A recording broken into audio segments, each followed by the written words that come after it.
नमस्कार, मी संतोष सानप. मी आता जालन्यावरून निघालोय, पनवेलला चाललोय. इथून मागं पण माझ्यासोबत अशी 1-2 वेळेस घटना घडली.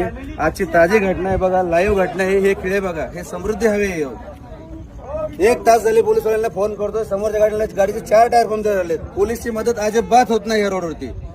इथून मागं पण 2 वेळा, आता पण फॅमिली सोबत आहे. हे बघा, पूर्ण रस्ता जाम झाला. हे बघा, पोलीस इथे उभे. अजिबात आता आलेत पोलीस. हे खेळ दाखव, सगळे दाखव खेळ. पूर्ण खेळांना जवळ उभे. इकडे घे, इकडे.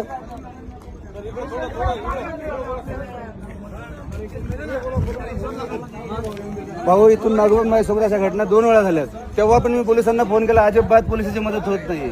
मी आता जालन्यावरून निघाले, मला पनवेलला जायचंय. हा बघा रस्ता, म्हणजे हजारो खेळ ठोके, हजारो, एवढे खेळ ठोकासवर चालले काय?